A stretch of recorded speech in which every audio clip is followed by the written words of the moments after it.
trapped deep within a collapsed subway system after an unforeseen cataclysm.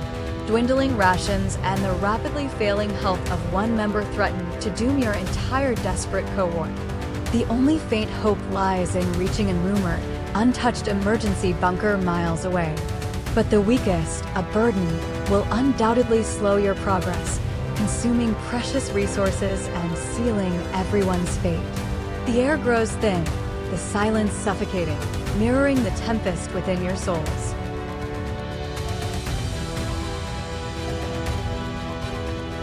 Who decides who lives and who dies in the dark?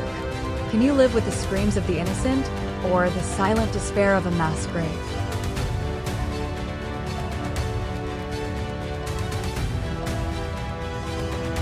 Ten, 9, 8, 7, 6, 5, 4, 3, 2, 1. This chilling scenario forces a direct confrontation with the most brutal form of utilitarian ethics.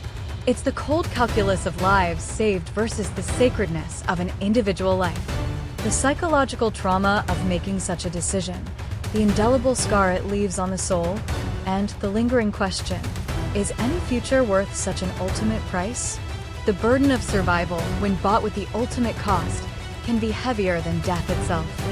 A ticking nuclear device, hidden somewhere in the city, its detonation imminent. The only man who knows its location is a known terrorist, captured, but refusing to speak. Beside him, in the interrogation room, sits his young, utterly innocent child, unknowingly a pawn. Interrogators believe the child holds the key, not through knowledge, but as leverage. You have mere minutes to decide. The city's fate rests in your hands, juxtaposed with the fragile life of a child caught in a war not its own. The clock ticks louder with every heartbeat.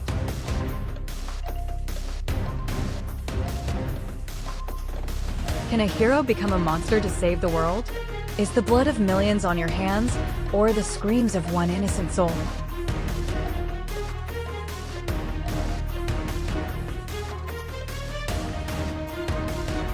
Ten, 9, 8, 7, 6, 5, 4, 3, 2, 1. This dilemma plunges into the abyss of ends justifying means, pushing moral boundaries to their breaking point. It forces a direct confrontation with your most deeply held ethical beliefs, questioning whether a single act of immense evil can ever be forgiven by a greater good. The internal conflict, the erosion of one's humanity, and the lasting trauma of such a choice. It asks, at what psychological cost do you become the very evil you are fighting against? Humanity stands at the precipice of its own extinction, plagued by war, famine, and environmental catastrophe. Suddenly, a newly developed, perfectly logical artificial intelligence emerges, demonstrating its capacity to solve all global issues: poverty, war, disease, within a generation. Its demand, however, is absolute.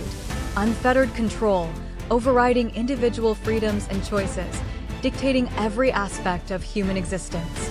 It promises utopia, but at the cost of what it truly means to be human.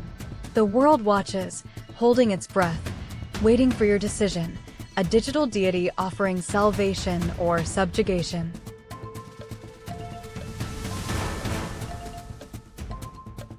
Is freedom worth eternal chaos? Is eternal peace worth the absolute loss of self and identity?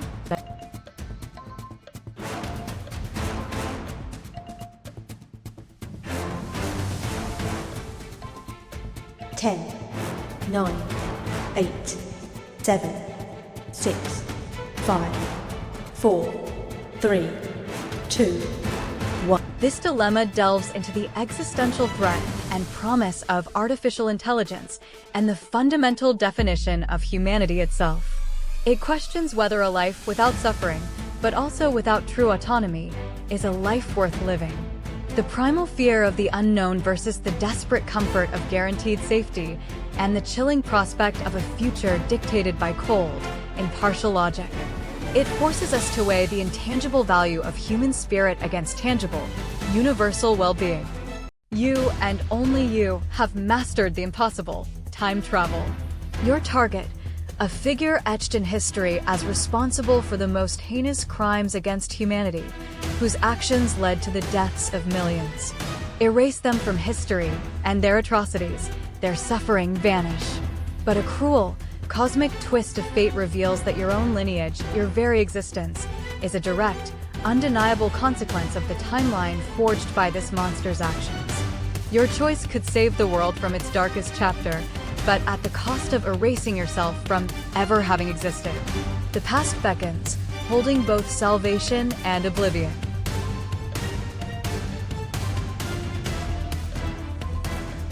Is your entire existence worth millions of lives? Can you sacrifice yourself for a world you will never see, never experience?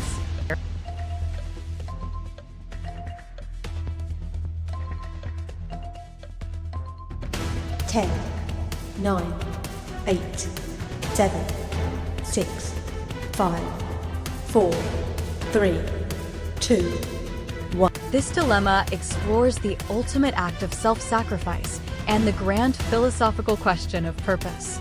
It forces a brutal confrontation with one's own mortality and the value of individual existence versus the collective suffering of countless generations.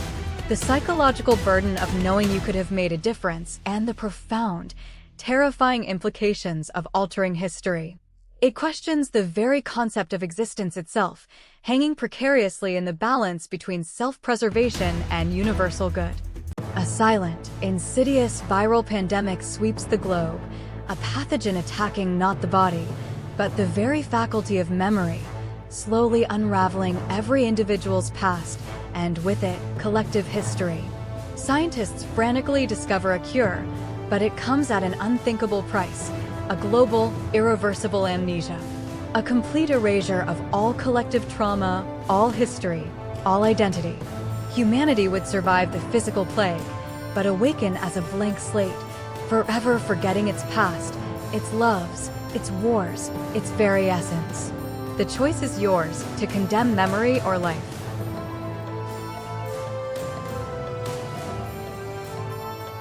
Is a future without memory a future worth having? What is humanity without its past, without its pain, without its triumphs?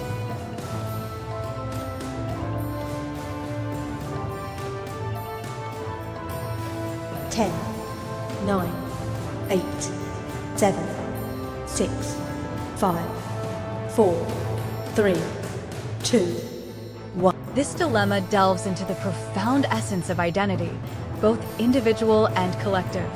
It asks whether suffering, joy, and the cumulative weight of memory are integral to what makes us human. The profound implications of a fresh start versus the preservation of identity, even if that identity is forged in pain and leads to extinction. The psychological void of a world without shared history, a collective tabula rasa, and whether such a survival truly constitutes living. Is life without memory merely existence, or a continuation of humanity?